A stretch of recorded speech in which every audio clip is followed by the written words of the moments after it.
Hello, everybody. Today I am joined by Julie Richards, the astrological attorney, one of my favorite people ever. And we are talking about the inauguration chart. President Trump is going to be re-inaugurated for the kicking off his next 4 years in office on January the 20th at exactly noon. There's like a legal rule about what time you are allowed to be inaugurated, and it has to be done at or after 12 o'clock noon. You can go and look up past exact times of past presidents, which is pretty interesting. So it will be within a couple of minutes of 12 p.m. on January the 20th, 2025 in Washington, D.C. And this is the chart of that moment. Um, okay, the first thing that we note, of course, is that the sun is at 00 degrees of Aquarius, right within 1 degree of Pluto and the part of fortune. So Yeah. this is a really, really interesting, tight conjunction, massive signal to me that we're in for some serious rebirth in a serious way. Mhm. Now, of course, all inaugurations happen on January 20th or 21st. So it's always going to be right around where the sun is like, you know, right hovering around 00 degrees of Aquarius, which I think is a beautiful way of allowing the next president to step in to a permission to do things their own way and to like think out of the box a little bit. But what is unusual is to have Pluto there. Pluto has not been there, of course, in 244 years, basically. And to have this happening at the moment of the inauguration, I'm thinking, okay, this is a big moment of uh dissolving things that are not working and evolving into the next phase of whatever America looks like and whatever Donald Trump's presidency looks like. What are your thoughts? Yeah, I think that is huge. I mean, it is not often, right? Like it has not happened for like over 100 years, more than that, that Pluto has been in Aquarius when this happens, right? Like Pluto just moved into Aquarius, and so it, even though every year, yes, or not every year, but every inauguration, the sun will be around, 00 degrees. It is not always conjunct the part of fortune, and it is not always conjunct Pluto, and so tightly, right? Like within 1 degree of each other. That's a real conjunction. And I do think like it is in the 10th house, which is the most visible part of the chart, right? So this is visible for everybody to see it. Everyone is going to see the inauguration. This is also very much like a death and rebirth. We're starting again.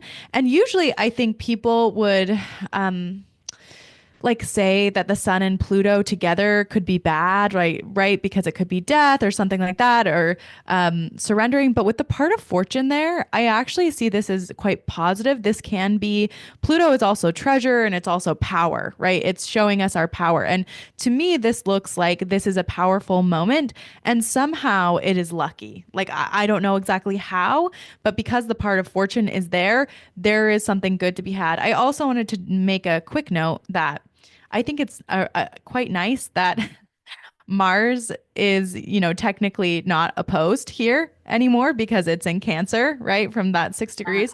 And so if Mars were still opposing Pluto at this time, I think we might be in for an explosive inauguration. And I'm not saying like necessarily bombs or anything like that. I'm just saying some fire, some difficulty, but because Mars has stepped back, we have a little bit more of less conflict, more visibility.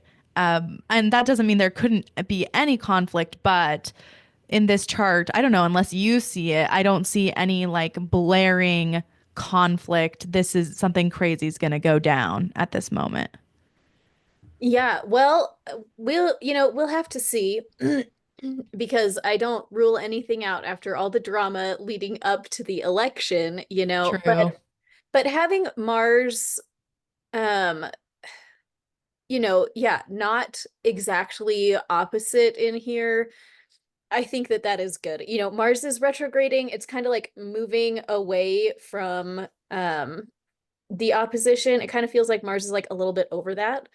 It's been kind of interesting because for months slash years, I mean, like probably since what, 2015 or something, we have heard so much about how um the orange man brings fascism and the collapse of democracy, and nobody's talking about that right now, like, which I think is really interesting. We had a whole lot of Trump is Hitler happening, um and now we're like a week and a half away from his second inauguration and nobody's talking about that. I'm hoping because they realized fascism did not happen the first time, and like, I don't know, we'll have to see what happens, but I do think it's a really interesting different take that in the past, um, the prospect of a Trump presidency had people, clutching their pearls and the famous weeping and stuff like that. And this time around,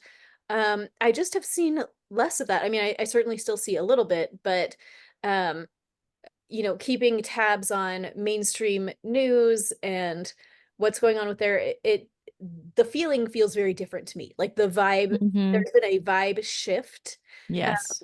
that does look to me like, I mean, it's like that part of fortune right there, conjunct the sun, conjunct Pluto. Like, here is a blessed rebirth of something. Yes.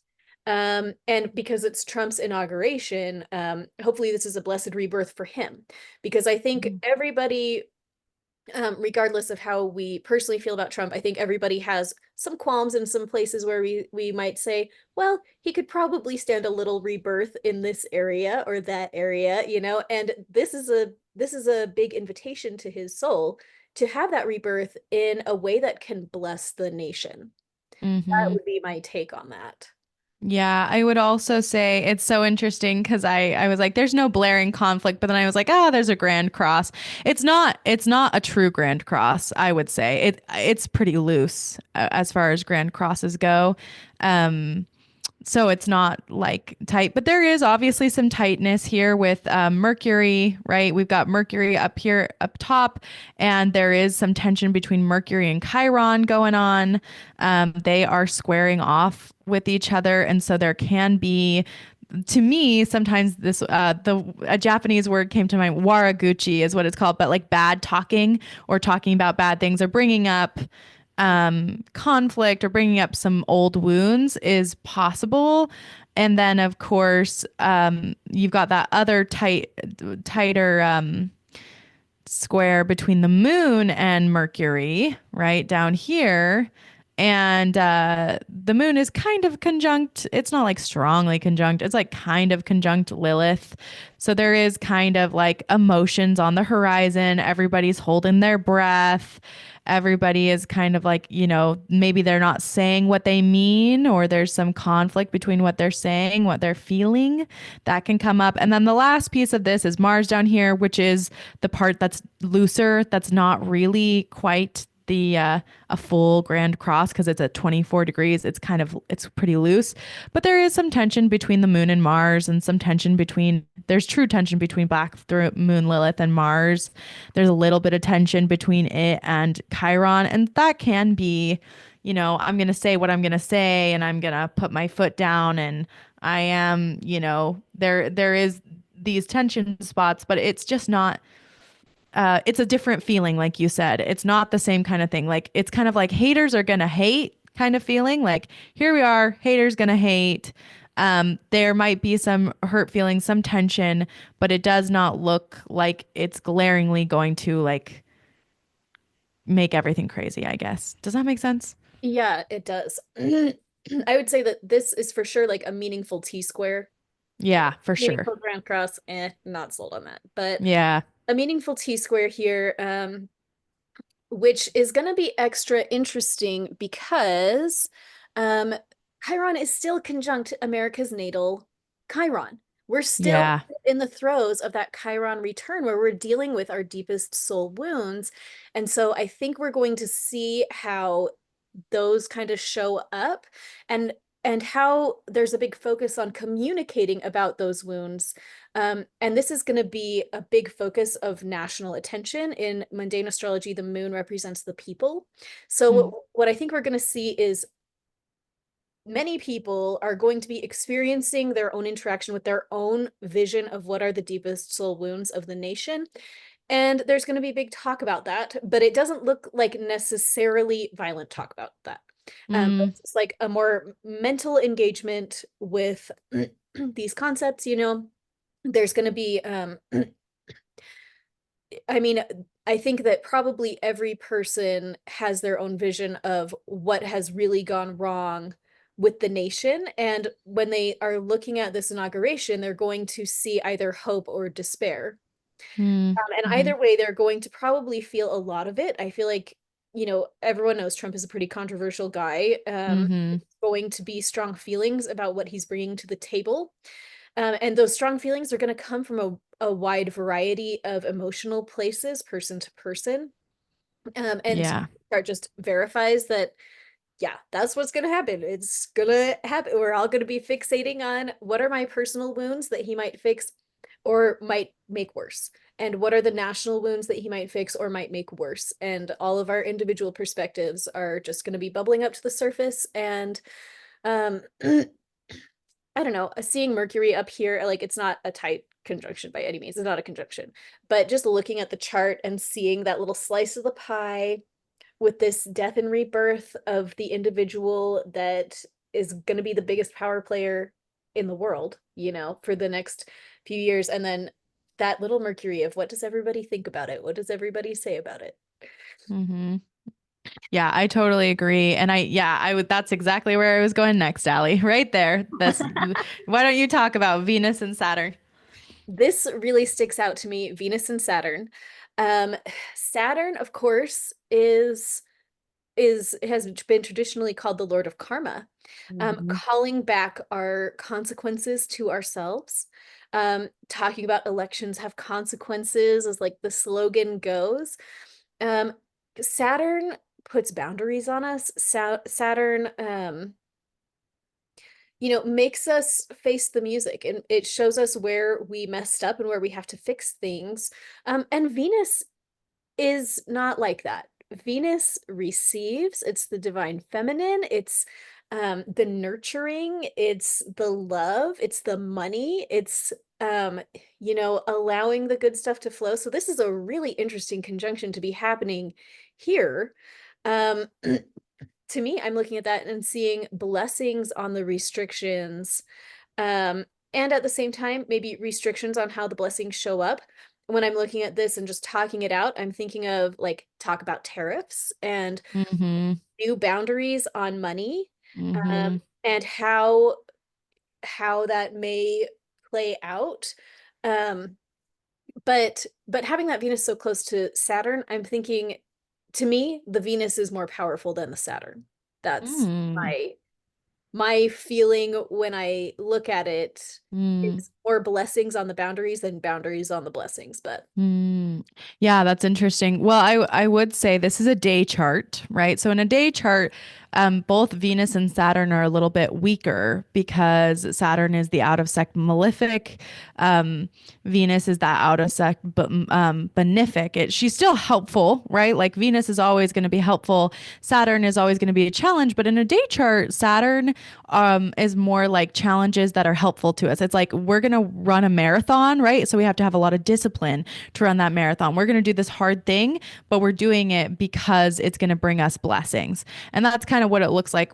We're going to do some, and also, you know, Saturn can have to do, both of these can do with the economy and business and money, like you were saying. And so we may need to get more serious and get a reality check on how we're treating money and what's going on with businesses. And especially in this context where in the 11th house, we're talking about people outside of our family, right? We're talking about the clubhouse. We're talking about, you know, other groups around us. And we may be reevaluating where are we putting our money. Because I was looking at the North Node in Aries conjunct uh sorry, it's not in Aries, in Pisces conjunct Neptune also, and then that South Node in Virgo at 29 degrees.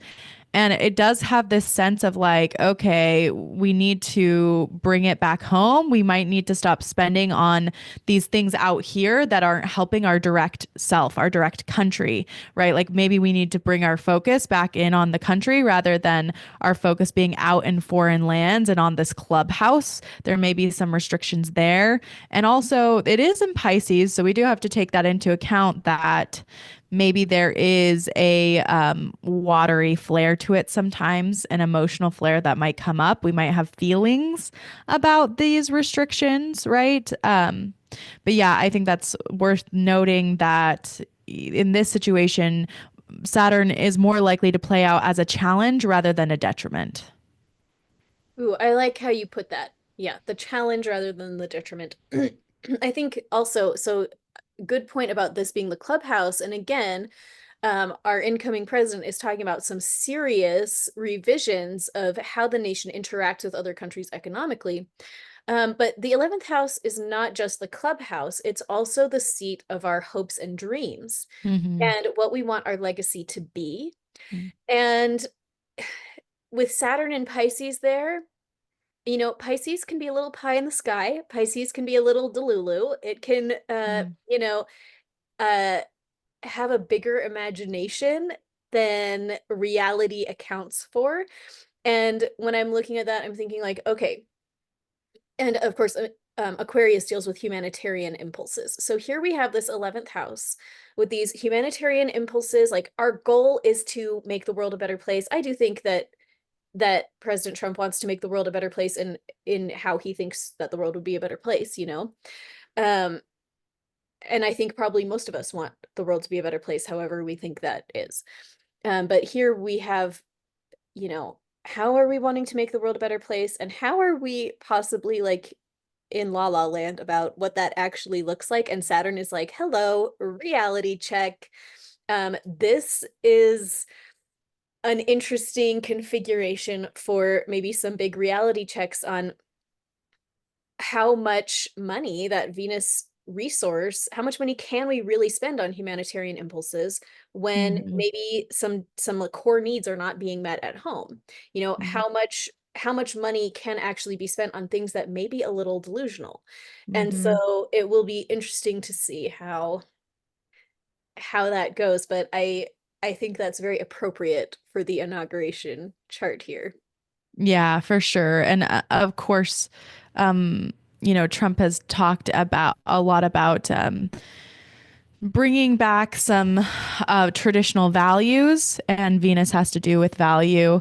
And I think this chart kind of emphasizes the bringing home of traditional value a little bit with that Venus and Saturn there, right? Saturn being tradition, Venus being value. We got to go back to our roots. We got to go back to those traditional values and what we're focused on. Yeah. On that note, it is interesting that Jupiter at that day is going to be right real close to the natal descendant, which is a focus on like alliances and um uh marriages of countries and marriages of people. And here's this big blessing on that for the nation. Mhm. This is also interesting. The Mars retrograde in Cancer that's going to be happening on the inauguration is exact Mercury retrograde in America's natal chart. So, what do you think about that?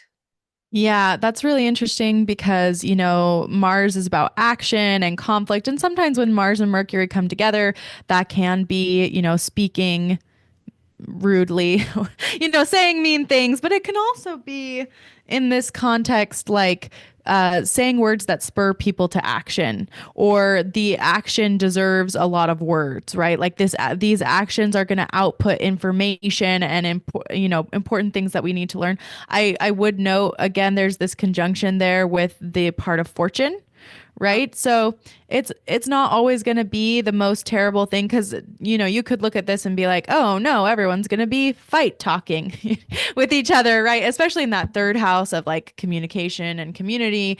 Yeah, that could definitely happen for sure. But this could also be like, okay, let's spur our communities to action. Let's talk and let's make things happen that are going to be good for us. So, what do you see in that, Allie? well, I was thinking about the retrograde nature here, where Mars retrograde makes us I mean, Mars is all about action, and so it's making us kind of rethink our actions and maybe react, like redo Mm-hmm. our actions, reactify, I don't know. Mm-hmm. Mm-hmm. And Mercury retrograde makes you rethink.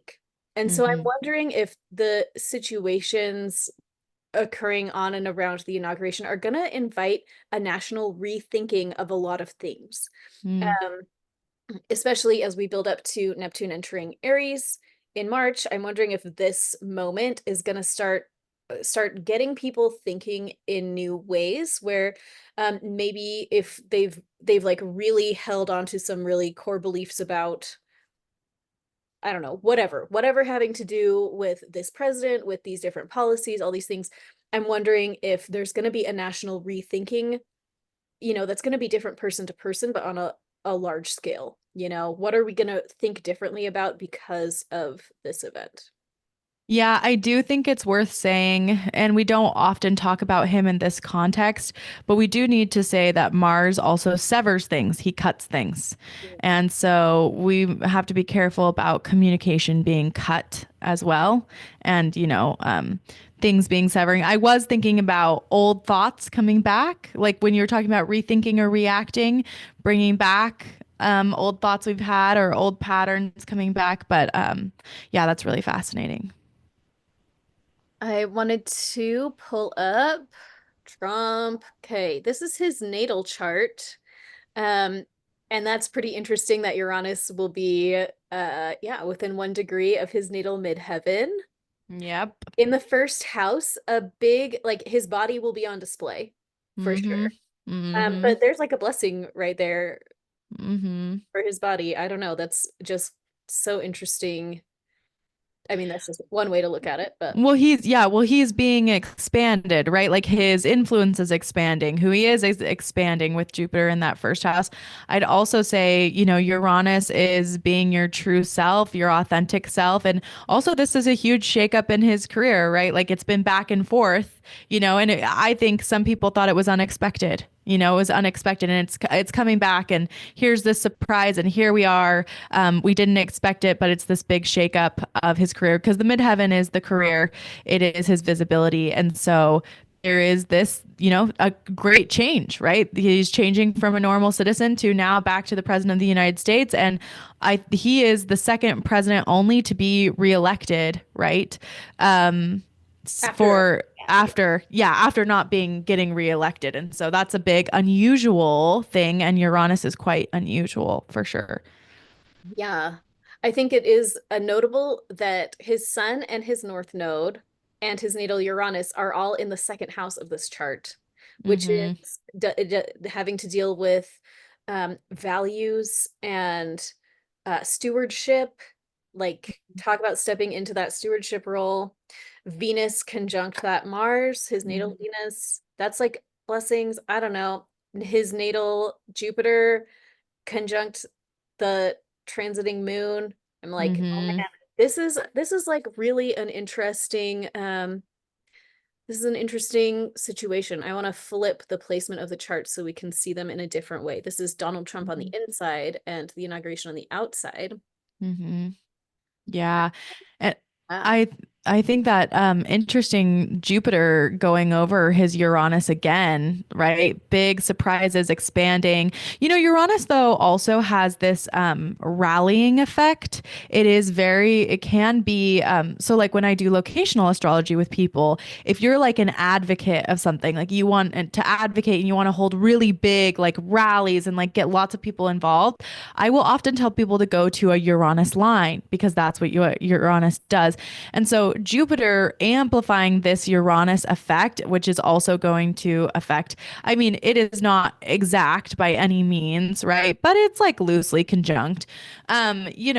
It's really amplifying his rallying effect. It's amplifying this like cause and effect of like, okay, everyone come together and change the world. It's trying to change stuff. So I'm just talking about Jupiter going over that natal Uranus.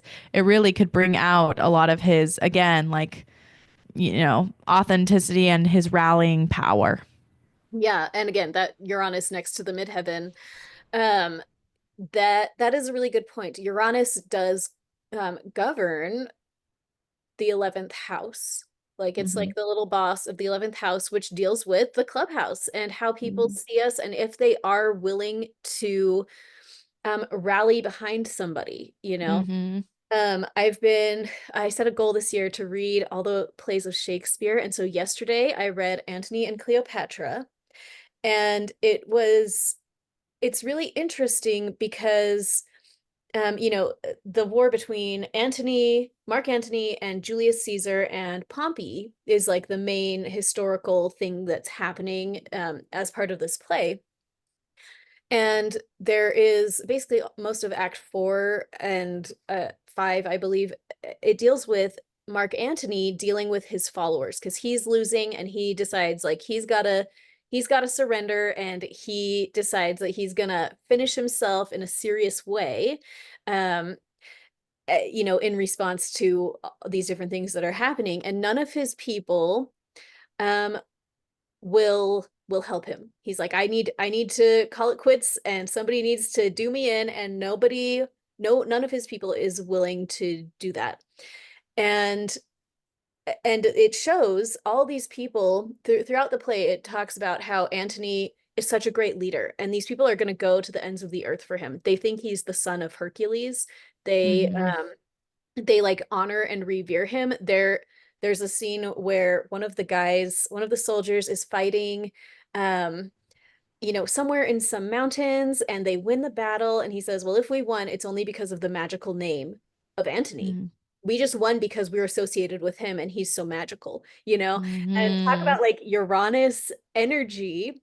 And not everybody has that vibe, like reading, I mean, of course, it's just a play, but um in history, we have these handful of leaders who really do magnetize and spur their followers on to this, um, you know, just a real devotion. And I think that um, to some extent, we have seen that in how Trump has handled himself, in previous years and leading up to this. And it will be interesting to see how this prominent Uranus situation with both the midheaven, with this Jupiter, with his natal Uranus being so close to his sun and his north node, how are individuals going to be polarized by his person? And I think we obviously have seen how he is so polarizing. People love him or hate him. Um, Hmm. I would say in a way, almost everybody follows him in the sense that we got our eyes on whatever he's up to, whether they're following him Hmm. because they love him or following him because they hate him. Hmm. People are following him, and this is a big indicator that that's going to probably expand, I would bet. Yeah, for sure. And we do have to like always balance out and say, Uranus's surprises, and we don't always get to pick what kinds of surprises Uranus brings us, right? Like unexpected things happen, we just don't know, like things will just happen, and we have to, be okay with that. But often, right, it I would say I think we've seen like people who love him. Like they love him and they really rally around him, right? And I think that that's part of his magnetism, and I think it's partially due to this conjunction with the North Node and the Sun, and of course Uranus. And then I would like to touch on in this chart, the inauguration chart, this interesting North Node and Pisces conjunction, or not Pisces, Neptune conjunction. Say run I it think as one chart or keep it in the double chart. whatever you would like. Either it is interesting that it's in the eighth house in this space, his eighth house, which is a house of power and inheritances and death and taxes and all And those I think taboo other people's things. resources. Yes, other people's resources, other people's money. So it is interesting because there is kind of like this there are going to be more resources, or like this idea of like going forward and using those resources, but also Pisces can be confusion, delusion.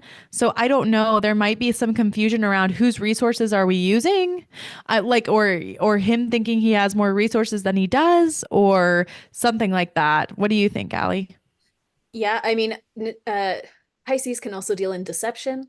Yes, yes. Um, and so I would not be surprised if there is just, yeah, a lot of confusion, a lot of deception.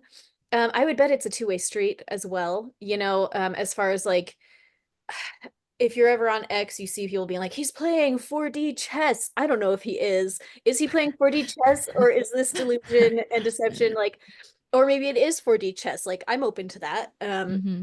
But and at the same time, you know that ever since more and more of his plans have been made clear, the existing administration has been putting in every kind of barrier and deception that they can to prevent him from having the resources that he needs to engage in the agenda that he wants to engage. One thing that's coming to my mind is when Bill Clinton lost, I mean, he wasn't running again, but when George W. Bush won in 2000 and when they came in, to office in the White House, so many of the things there had been vandalized. And in particular, everybody had peeled off the W's on all the keyboards for Mm, Bush. That's the kind of thing that I'm thinking, like, this is an interesting placement where Neptune deals with loss. It can deal with sabotage. It mm, deals with subconscious sabotage. It deals with hidden enemies, enemies in the hidden place.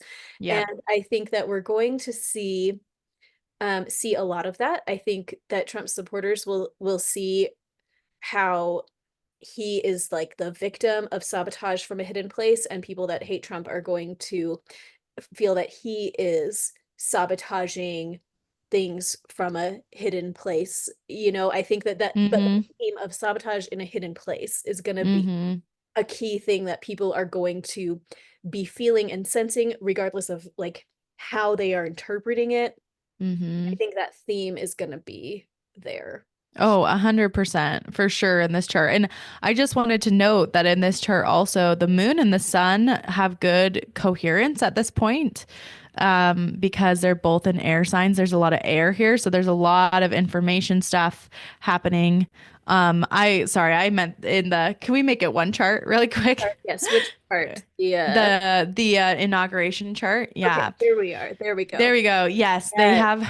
Yes, because they're both in air signs, right? So there's a lot of information being passed. There's a lot of the inward and outward of this are coherent. So there's some kind of coherence between what's happening inside of the nation and what's happening outside of the nation as well, right? Like what's in all of our hearts and our emotions and our stability. So that's something to note. But at the same time, like Ali was talking about, we do have these secret plans, right? Like we do have these secrets going on.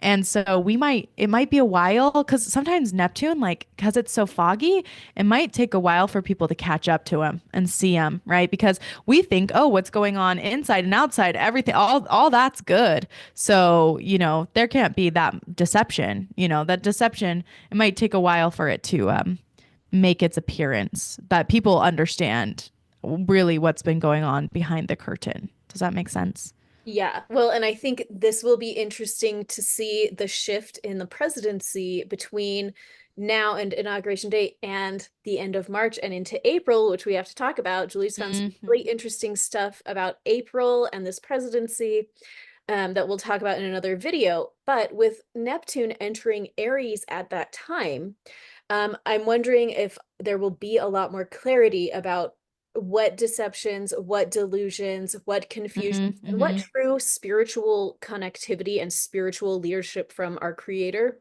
has played into all of these different political situations.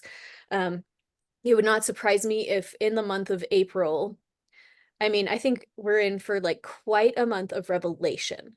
That is what I would guess, is that April is going to be a big month of everybody having to you know, really negotiate with the appearance of new truths that we had not previously considered. And this is not, this will be on a personal level, this will be on a national level, this will be on an international level, this will be on a country by country level.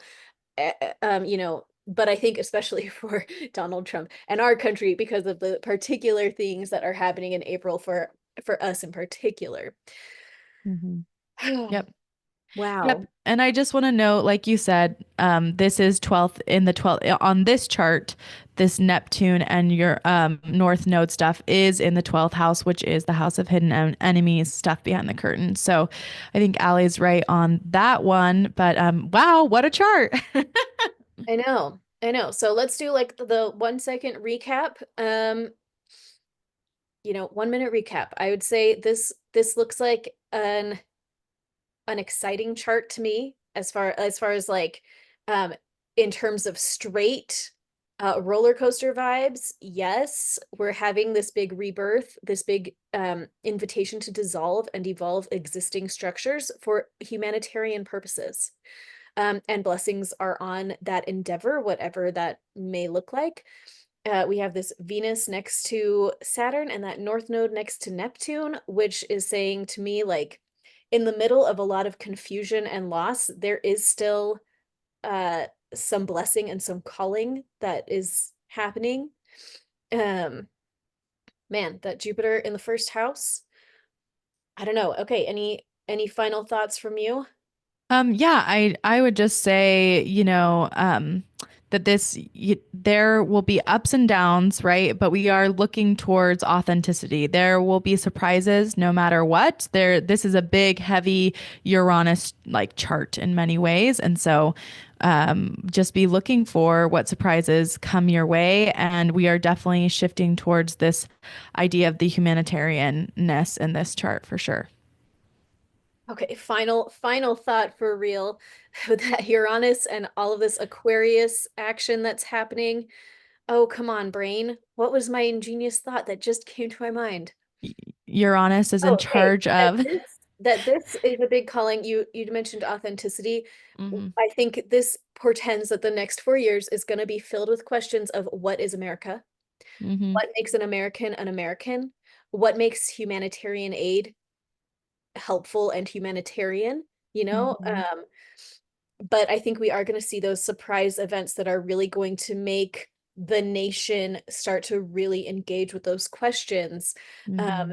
and and we're going to be forced to discover what is really authentic, what makes America authentically America. For sure. Okay. Well, thank you for being here. Everybody go check Julie out at astrologicalattorney.com and at Astrological Attorney on Instagram. She is fabulous and she does personal chart readings and locational astrology, which I do not do. Um, and she always has a lot of interesting stuff to say. So please go check her out. Thank you for being here, Julie. Do you have any last things? Oh, just if you are a woman who is interested in learning about the feminine journey and learning more about yourself, then please join us at Feminine Alchemist. We are helping women to alchemize all that they are. Hey, thank you so much.